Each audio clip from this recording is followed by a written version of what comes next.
Olá, sejam todos muito bem-vindos de volta aqui ao canal. Como não poderia deixar de fazer, preciso trazer as atualizações referentes às alterações da Lei da Nacionalidade aqui para vocês. Se você está chegando por aqui agora, ainda não me conhece, meu nome é Ana Beatriz, sou advogada em Portugal e no Brasil, atuo com nacionalidade portuguesa e a gente vai trazer aqui agora para vocês, a partir deste vídeo, todas as alterações e os principais pontos que a gente precisa analisar sobre as alterações e desvendar aí alguns mitos e falsas notícias que a gente tem visto circular pela internet. Então, se você tem interesse pela nacionalidade portuguesa, ainda não deu entrada no seu pedido, fica aqui, vamos acompanhar aí todas as alterações legislativas que efetivamente aconteceram à Lei da Nacionalidade Portuguesa. E nesse primeiro vídeo a gente vai tratar do artigo 1º da lei, né, que é para a atribuição da nacionalidade. Então, a gente teve aí alguns pontos que foram alterados e nas sequências dos demais vídeos a gente vai tratar cada artigo alterado ou excluído para que vocês fiquem por dentro de toda a notícia de fonte segura, tá bem? Então, vamos começar. Bem, você tá aqui, então, muito provavelmente, você ainda tem interesse em adquirir a sua nacionalidade portuguesa, correto? Pronto. Em relação às alterações recentes do ano de 2026 que a gente teve, vamos fazer um breve resumo sobre as datas e efetivamente entrada em vigor da legislação, né? A proposta de lei que vinha sendo discutida desde o ano de 2025 sofreu aí algumas análises constitucionais no Tribunal Constitucional, teve alguns artigos vedados, teve que voltar para o parlamento para discutir essas questões. No entanto, o escopo, né, os principais artigos, eles já estavam aprovados e seguiram, como a gente sabia, sem nenhuma alteração. Dito isso, a lei foi, então, efetivamente aprovada no parlamento no dia 1º de abril de 2026, promulgada no dia 3 de maio, no entanto, ainda levou-se um tempo para a publicação. Por quê? Porque a lei ela só entra em vigor efetivamente depois da publicação no Diário da República. A Lei da Nacionalidade, ela foi publicada no Diário da República, então, no dia 18 de maio, dando aí ainda alguns dias para as pessoas que já estavam ali com o processo a ser ingressado, a oportunidade de ingressar ainda na redação da lei anterior, e ela entrou efetivamente em vigor no dia 19 de maio. No entanto, a gente ainda tem algumas questões aprovadas nessa lei que precisam de regulamentação, que sem uma regulamentação, elas não são aplicáveis, correto? Então, só para deixar isso também claro, e a gente vai falar de uma delas aqui. Então, isso significa que você não pode entrar com o seu processo ainda, porque a lei mudou, mas você não sabe como que você vai ser exigido. Não, né? A gente não pode vedar a entrada dos processos, ok? Só que também não pode se exigir questões que precisam ser regulamentadas. Então, se você tem um processo que cabe em alguma questão dessa, que necessita de uma regulamentação efetiva, que não é aplicada imediatamente com a publicação da lei, é uma oportunidade ainda para ingressar com documentos que eram exigidos na lei anterior, uma vez que o regulamento da Lei da Nacionalidade, ele ainda não foi revogado. O antigo regulamento ainda está válido, uma vez que a nova regulamentação ainda não foi publicada. Tá? Então vamos tratar então no dia de hoje, nesse vídeo, como a gente já comentou lá no início, falar sobre o artigo 1º da Lei da Nacionalidade Portuguesa, que trata das atribuições, que são aquelas nacionalidades que a gente já tratou aqui no canal, em outros vídeos, né, que retroagem ao nascimento da pessoa, tá? Então vamos lá. 2 pontos importantes aqui na alteração do artigo 1º. O primeiro deles, em relação aos netos de portugueses, né?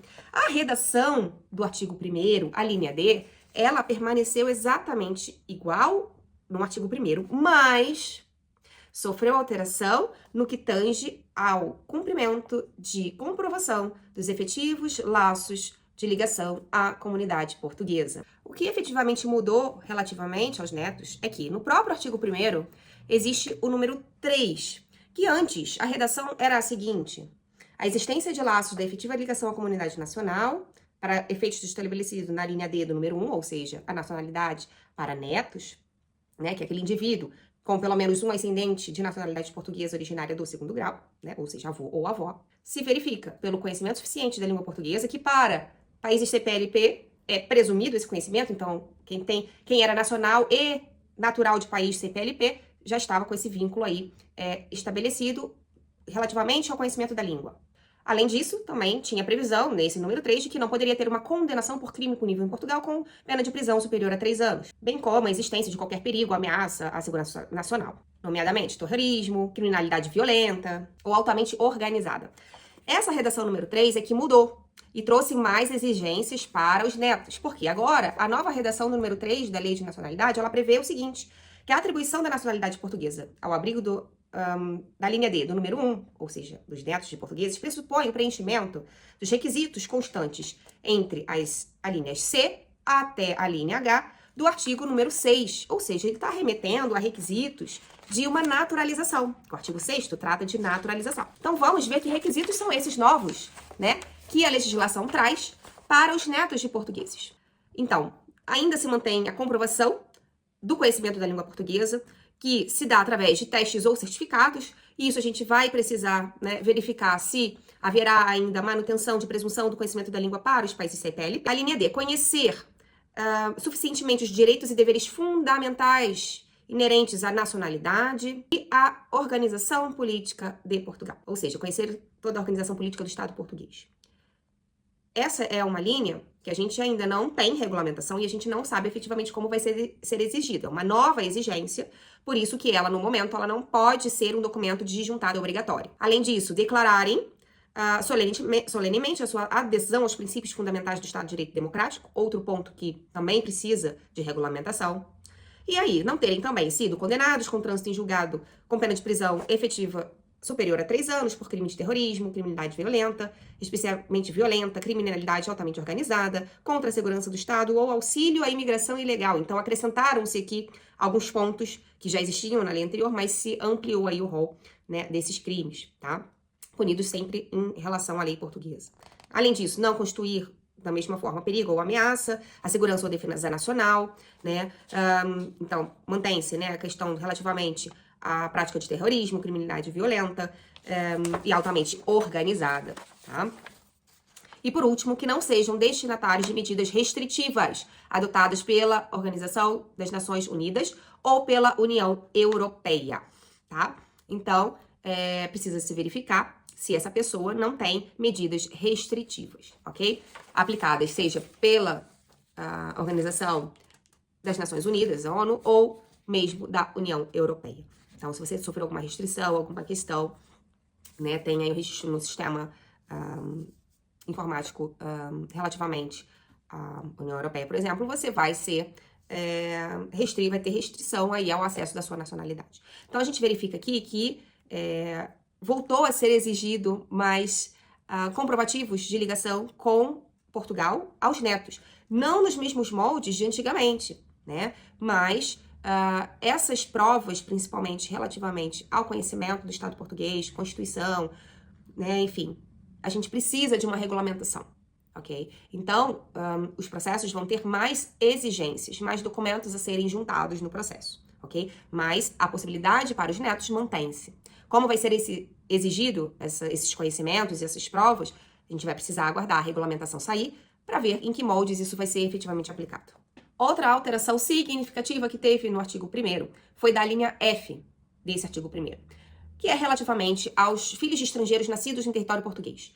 Vamos relembrar brevemente de que o nascimento em território português nunca concedeu automaticamente a nacionalidade a ninguém. Tá? Em Portugal não existe o solis puro, ou seja, eu sou filho de estrangeiros, nasci em território português, então eu sou automaticamente português. O que existiu foi sempre requisitos para essas pessoas que tiveram filho em Portugal, são estrangeiros e que não estavam a serviço do seu estado de origem, comprovadamente, tiveram filho em território português e, ao se cumprir os requisitos, esse filho poderia vir a ser português, ou seja, nascer português originário.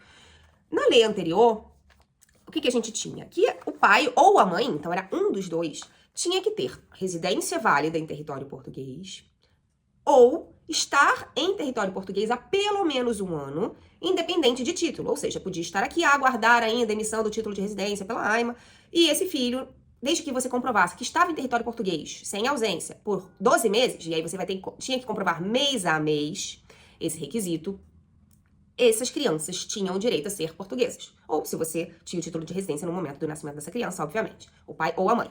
Era necessário juntar também uma declaração e contagem de tempo da AIMA para comprovar que essa pessoa tinha aqui título de residência ou que, né, não estava a serviço do país de origem, tá bem? Crianças nascidas até o dia 18 de maio têm, sim, o direito à nacionalidade nos moldes da redação da lei anterior. O que a gente tem visto é uma violação desses direitos, e aí isso, né, não é aqui que a gente tratar nesse vídeo, mas se você tem uma situação dessas, é importante que você consulte um profissional, um advogado habilitado em Portugal, para seguir aí, seja na via judiciária, enfim, para buscar o seu direito a esse filho nascido em Portugal, desde que você cumprisse, obviamente, os requisitos da lei anterior, e que, por algum motivo, o IRN está se negando a conceder essa nacionalidade, você precisa buscar, sim, um auxílio. Agora, crianças nascidas a partir aí do dia 19 de maio vão ter que cumprir novos requisitos, né? No caso, os pais, né? Então, quais são esses novos requisitos? Não existe mais residência a qualquer título.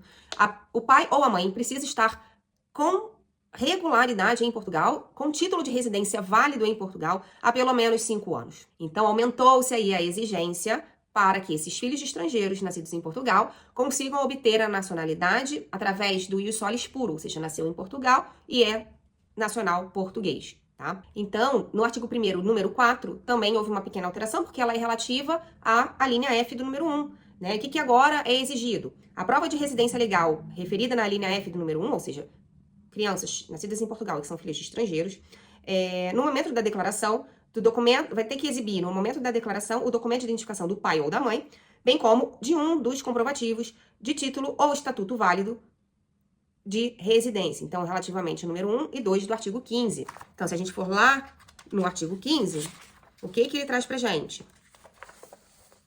Que entende-se que residem legalmente no território português os indivíduos que aqui se encontram com a sua situação regularizada perante as autoridades portuguesas, ao abrigo de qualquer dos títulos, vistos ou autorizações previstos no regime de entrada, permanência, saída e afastamento de estrangeiros, e também do regime de direito de asilo.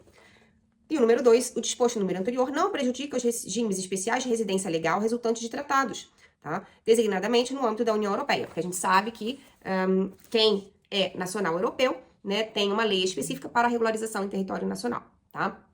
E essas pessoas também, obviamente, se não são portuguesas e têm um filho aqui, vai ter que comprovar que estão 5 anos legais aqui, tá bem? Então, são esses os principais pontos de alteração da Lei de Nacionalidade Portuguesa relativamente ao artigo 1º, ou seja, como a gente já falou, as atribuições de nacionalidade. Vamos continuar aqui a trazer informação para vocês, as outras muitas alterações que ocorreram, questões que não estão sendo tão faladas por aí, mas que a gente vai abordar aqui no nosso canal. Então, se você já curte esse vídeo, se te interessa saber sobre nacionalidade portuguesa, já curte esse vídeo, compartilha, se inscreve no canal, porque a gente vai trazer aí toda uma série de vídeos para informar, né, com base legal, todas essas alterações que aconteceram. Então deixa também aqui nos comentários se ficou claro para você, se você tem alguma dúvida, se você gostaria de saber de mais alguma questão relativamente a esses assuntos, né? E aguardo vocês aí numa próxima oportunidade. Até breve.